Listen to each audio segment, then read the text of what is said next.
композиции использованы три основных цвета.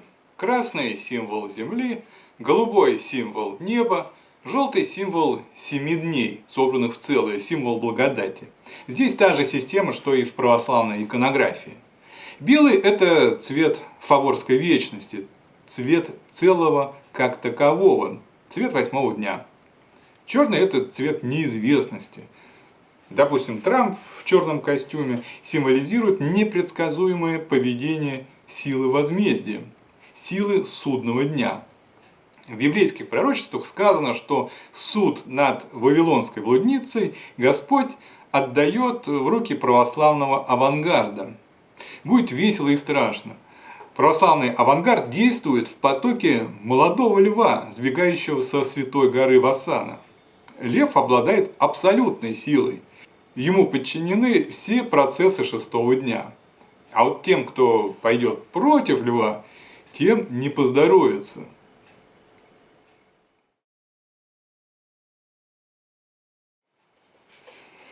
«И поведу слепых дорогою, которой они не знают. Неизвестными путями буду вести их. Мрак сделаю светом пред ними, и кривые пути прямыми. Вот что я сделаю для них, и не оставлю их». Авангард церкви идет неведомой дорогой и прокладывает новый путь в полном мраке.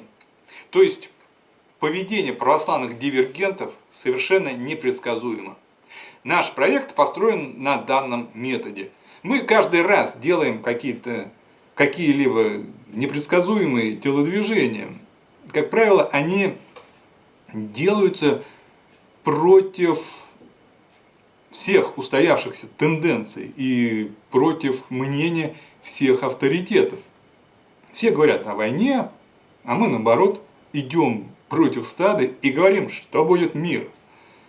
Мир будет на время формирования исхода, а не вообще. Мы каждый раз шагаем в неизвестность с одной только надеждой на Бога. Это очень некомфортный способ продвижения проекта. Зато эффективный.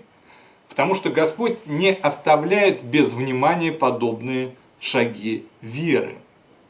Он, наоборот, их рассматривает в первую очередь, так как на всей планете мало кто идет данным путем реальной веры.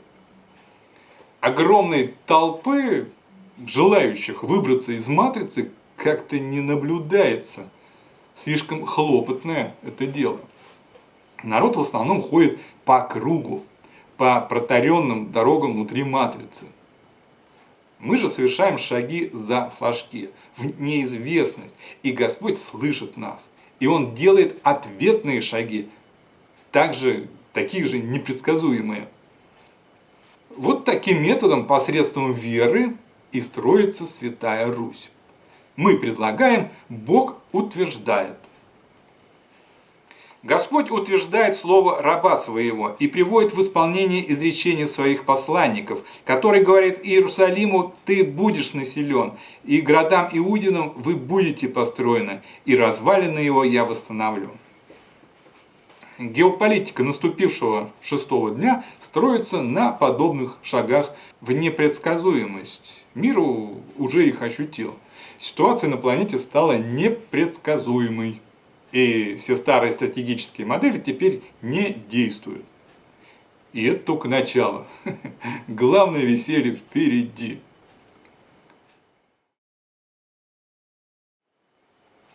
Первая карта башни. Это Вавилонская башня нового мирового порядка, показанная с точки зрения устройства ее первоначального элемента, того самого краеугольного камня, на котором возведена вся эпоха нового времени. Как мы уже многократно говорили, игла Кощея от богоборческой цивилизации спрятана в синодальной церкви.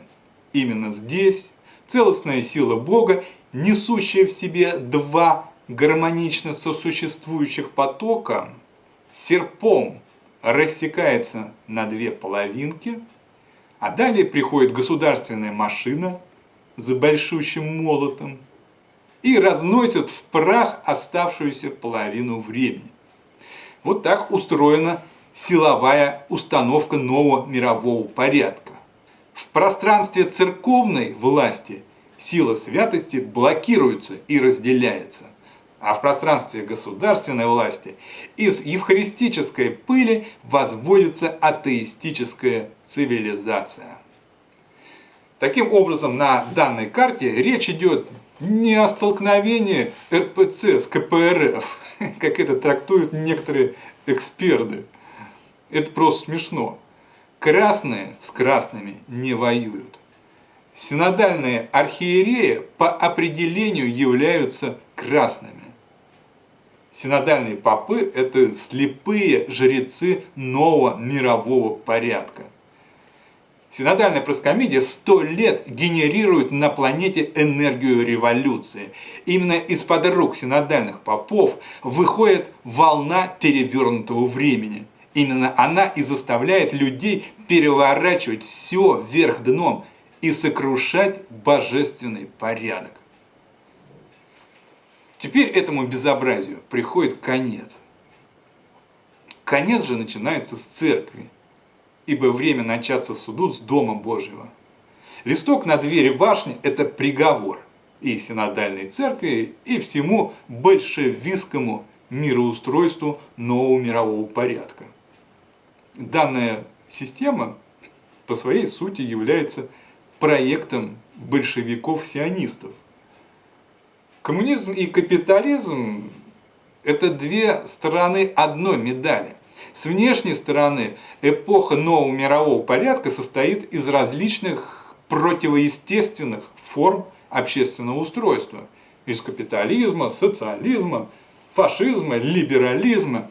Это все внешние стены одной и той же башни. Фундамент же у всей цивилизационной системы один. Это марксизм, это «Капитал» Карла Маркса. Именно эта книга вписана в структуру отзеркаленной половины Евхаристии. И далее на нее надстроены все остальные модернистские формы. Ну, а саму энергетику зазеркалья генерирует синодальная церковь. Ноги же всего этого безобразия растут из масонских лож Великобритании. Единорог – это сила всадника на коне белом, сила целостного времени, сила Иисуса Христа.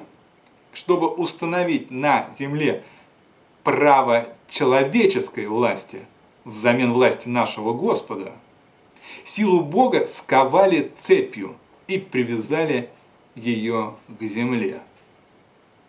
Сила Бога изначально находится в руках православной церкви, поэтому сковывается она также руками православных священников, руками Русской Православной Церкви, главным образом. Вот такое безобразие царит на планете уже 100 лет и даже больше. Возводился этот бардак в течение нескольких веков, а не сразу. Ну а сейчас, когда открылась эта чудовищная правда, пришло время приколотить обвинительный вердикт на дверь Вавилонской башни. Идея данного символа происходит не столько от Мартина Лютера, сколько от главного библейского героя шестого дня, молодого льва, неприкасаемого скимена, выбегающего из зарослей священного васана. И видел я, вот как бы лев, выбежавший из леса и рыкающий, и спустил человеческий голос к орлу и сказал: «Слушай, что я буду говорить тебе, и что скажет тебе Всевышний». Под образом орла с различными головами и перьями подразумевается цивилизация нового мирового порядка, возведенная на энергии распадающегося времени. Лев же наш вооружен целостным временем, поэтому он ничего не боится.